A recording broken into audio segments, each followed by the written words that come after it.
Hi అండి, అందరికీ నమస్కారం. ఈరోజు అందరూ ఎంతగానో ఇష్టపడే ఆంధ్ర స్టైల్ మడత కాజా ఎలా చేయాలో చూద్దాం. చూసే ముందు ఒక రిక్వెస్ట్, మన ఛానల్ ఫస్ట్ టైం చూసినట్టయితే సబ్స్క్రైబ్ చేసుకోండి, లైక్ చేయండి, షేర్ చేయండి. ఇప్పుడు కాజా ఎలా తయారు చేయాలో చూద్దాం. ముందుగా కడాయి పెట్టుకుని దాంట్లో 750 గ్రామ్స్ షుగర్ వేసుకోవాలి. అంటే 3/4 కిలో ఉంటుంది.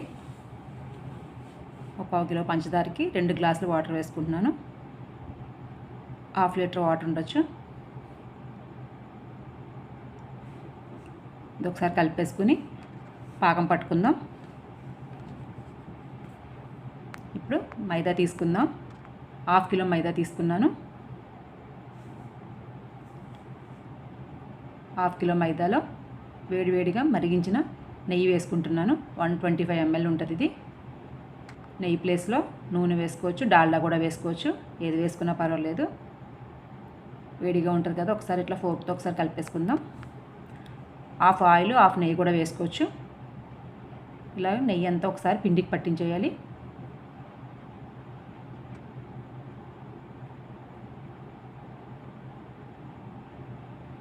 చూడండి, ఇట్లా ఆయిల్ మొత్తం పిండికి పట్టేసింది కదా, ఇట్లా ముద్ద చేస్తే ముద్దలా అయింది. ఇప్పుడు వాటర్ వేసుకుంటూ కొంచెం వాటర్ వేసుకుంటూ చపాతీ పిండిలా కలుపుకోవాలి.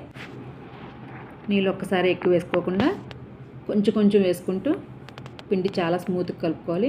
పిండి ఎంత మెత్తగా కలుపుకుంటే మనకి కాజాలు అంత మంచిగా వస్తాయి. ఒక 2-3 నిమిషాలు మంచిగా కలిపితే బాగుంటుంది. చూడండి, ఇలా మెత్తగా వచ్చేంత వరకు కలిపి పక్కన మూత పెట్టుకోవాలి. మూత పెట్టకపోతే పిండి డ్రై అయిపోతుంది. ఇప్పుడు పంచదార పాకం చూద్దాం.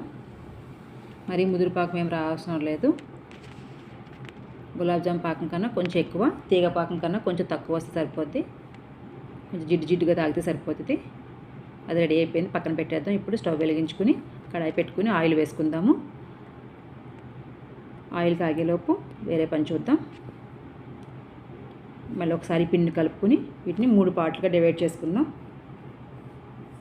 ఇట్లా చిన్న బాల్స్గా చేసుకుని ఇప్పుడు వీటిని పెద్ద చపాతీలుగా ఒత్తుకోవాలి.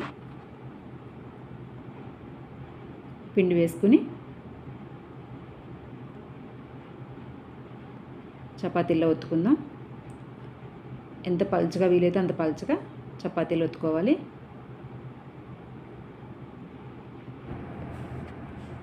ఇలా ఒత్తేసుకోవాలి. ఇప్పుడు సైడ్స్ అంతా నీట్గా కట్ చేసుకుందాం. మనకు పక్కన ఆయిల్ మరుగుతుంది. ఆయిల్ బాగా మరిగిన తర్వాత స్టవ్ బంద్ చేసేసుకోవాలి. మరీ ఆయిల్ వేడిగా ఉండకూడదు. వేడి ఆయిల్లో వేస్తే మంచిగా రావు కాజాలు, అది కూడా గుర్తుపెట్టుకోవాలి. ఇప్పుడు ఇవి కట్ చేసిన ఎక్స్ట్రాస్ అన్నీ మధ్యలో వేసేసుకోవడమే.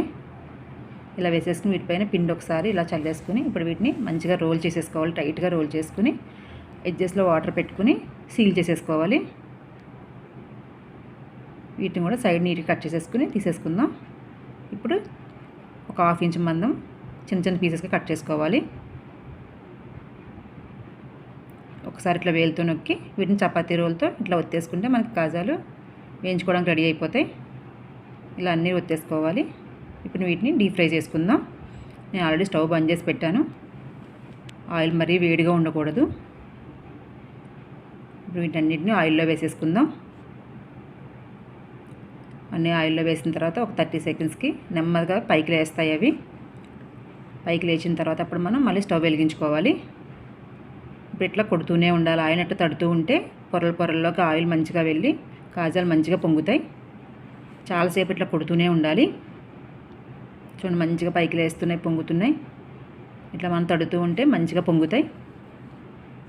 టెక్నిక్ అంతా ఇక్కడే ఉంటుంది. చూడండి, మంచి కలర్ వచ్చినాయి. ఇంతకన్నా కలర్ ఎక్కువ ముందే వచ్చేస్తే మనకి తర్వాత బ్లాక్ కలర్ అయిపోతాయి. ఇప్పుడు తీసేసుకుని సిరప్లో వేసేసుకుందాం.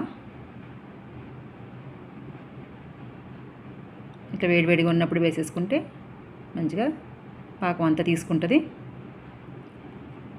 షుగర్ సిరప్లో ఎక్కువసేపు ఉండకూడదు. 30 సెకండ్స్ ఉంటే సరిపోద్ది. మరి ఎక్కువ టైం ఉంటే మెత్తగా అయిపోతాయి. వీటిని తీసేసుకుందాం. అన్ని ప్లేట్లో తీసేసుకుందాం. ఇలా మనం ఈజీగా ఇంట్లో చేసేసుకోవచ్చు. బయట నుంచి కొని తెచ్చుకోక్కర్లేదు. చాలా టేస్టీగా ఉంటాయి, హెల్తీ కూడా. ఇది మా అత్తగారి రెసిపీ అండి. మా అత్తగారు స్వీట్లు చాలా బాగా చేస్తారు. అంతేనండి, ఆంధ్ర స్టైల్ మడత కాజా రెడీ అయిపోయింది. చూడడానికి చాలా బాగున్నాయి కదా. చూడండి ఎంత మంచిగా పొంగాయో అన్నీ. పొరలు పొరలు కనిపిస్తున్నాయి. తినడానికి కూడా చాలా టేస్ట్గా ఉంటుంది. చూడండి ఎంత జ్యూసీగా ఉన్నాయో. అందరికీ నచ్చింది అనుకుంటున్నాను. Thanks for watching.